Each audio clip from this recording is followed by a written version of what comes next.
in me. Staph, Salmonella, E. coli. Not that kind of dirty. 1 in 6 phones contain fecal matter. Gross. Phone soap safely kills 99.99% of all those germs with clinically proven UV light. Good, because you're all I've got. That's so sweet. Foam soap kills hundreds of germs and bacteria, including the cold and flu virus. Go to foamsoap.com and use code NEWS to secure a spot on our pre-order list and receive free shipping. Go to foamsoap.com and use code NEWS to receive free shipping today.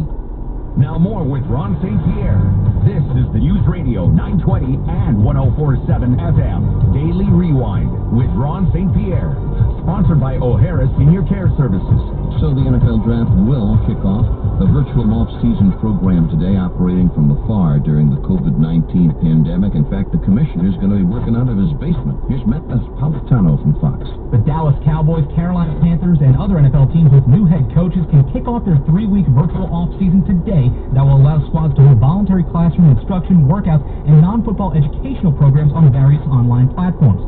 Other teams can start their programs April 27th, running through May 15th. This setup instituted to allow for off-season business to continue despite all NFL teams shutting down their facilities to combat the spread of the coronavirus. All 32 clubs will also be busy today working out their remote setups as they conduct a mock run of the virtual draft set to kick off on Thursday night. Matt Napolitano, Fox News. Going to be different, that's for sure. It's 526. An unexpected thing that Americans have been snapping up online these days amid the coronavirus quarantines: houseplants, partly because they're now at home all the time to care for them, and partly because plants are soothing during our current anxiety-filled reality. Millennials had already reinvigorated the popularity of houseplants, and sales have shot up even more since the pandemic began in the United States. The Sill founder, Eliza Blank, said, since mid-March, we've seen a tremendous spike in online sales, especially for blooming plants. People need something to tend to nurture, and to pull away from their computer for a little bit. So houseplants, big sales on the rise. And grocery stores, wow. Grocery shopping is in a huge trend now, upward trend. U.S. economy in free fall from the aggressive coronavirus containment policies, and this affects most to all non-essential retail locations, but not grocery stores, as we know. Food sales, the food store sales have jumped nearly 28% month over month. Meanwhile, the food services category, which includes bars and restaurants, they've seen a near equivalent drop-off in sales. As a result, long lines are forming outside the food stores across the country, even as some restaurants offer takeout and delivery options. Open Table, which tracks data on seated restaurant diners, well, they reported an 84% plunge nationwide amid a giant spike in grocery delivery websites suggesting consumers are replacing restaurant meals with groceries rather than deliveries. But you know what? I mean, you should support your local restaurants that provide curbside and also provide takeout. If you've got your stimulus check, if you've been able to get it, and you don't need to apply it for basic living, if you know what I'm talking about, invest it locally. Spend locally. That's what it's supposed to be there for. Facebook has launched a new care reaction on Facebook and Messenger. On Facebook, it appears as a yellow face emoji holding a heart, while on Messenger, it's a purple and pink heart with lines around it that imply that it's beating. The Facebook representative says, quote, we've added a new reaction so you can show extra support while many of us are apart. And we hope this helps you, your family, and your friends feel just a little bit more connected. That's what they said. The company said in a message that it's already visible on Facebook for some users. The addition brings the number of available reactions on Facebook to 7. Providence Journal says PVD Fest, Providence's annual arts and culture festival, has been postponed indefinitely because of the pandemic. That's according to the city of Providence in a Facebook posting. Organizers said that they were looking for ways to commemorate the event, including the unveiling of a new public art installation. The statement reads, for the past 5 years, PVD Fest has filled the streets of Providence with a global and local blend of creativity. The host goes on to say, in these unprecedented times, however, we have an obligation to prioritize the health and the well-being of our attendees, merchants, performers, and artists. Now, the festival had been scheduled for June 11th through the 14th. Last year's event drew more than 130,000 people to downtown Providence over the 4 days. And it featured a pretzel eating contest, dance performances, art displays, and a food truck village. The third night of the festival was interrupted, if you recall, when a man fired 5 shots into the air in a crowded street. No injuries years would have been the city's time hosting PVD Fest, but it is now canceled or postponed indefinitely. Also, Theater by the Sea.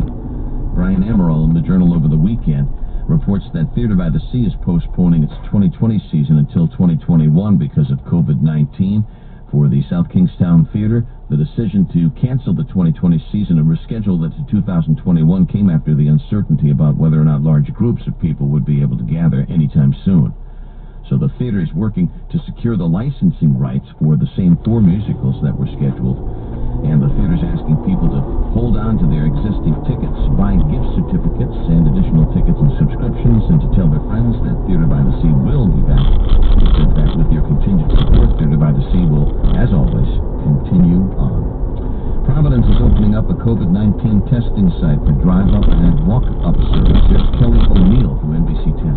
We need to do more. We need to do better. Governor Raimondo announcing new testing efforts as the state reports roughly 45% of those with COVID-19 are among the Latino population. The trend is not unique to Rhode Island. It's a similar thing that you see in many other states, but that doesn't make it acceptable. Tuesday, the state will open up its first walk-through testing site in the parking lot of Robert L. Bailey Elementary School in the Elmwood neighborhood of Providence. It's being run by the Providence Community Health Center's clinic across the street. This is going to be a walk-through site. You can walk through or drive through, but we know that many people don't have cars, and we've selected the Bailey Elementary School because it's centrally located in an area of Providence where a lot of folks might not have a car, they might not be able to get up to the Twin River site. Testing is available for people with symptoms and a referral from a healthcare provider. The goal is to test 40 people each day. This location joins Clinica Esperanza, which launched a drive-through testing site this week. Anyone, regardless of income or immigration status, can seek health care at any of our community health centers. Providence Community Health Centers encourages its existing patients to call its health center for an appointment, and new patients with referrals can call 401-444-0404. Vice President Mike Pence, during a White House coronavirus update on Sunday, said that Rhode Island is one of the states in the country that appears to be past its peak of COVID-19. Pence included Rhode Island in the New York metro area when he made the statement. But as of Sunday, Rhode Island Governor Gina Raimondo's position was that the state has not yet reached its virus peak.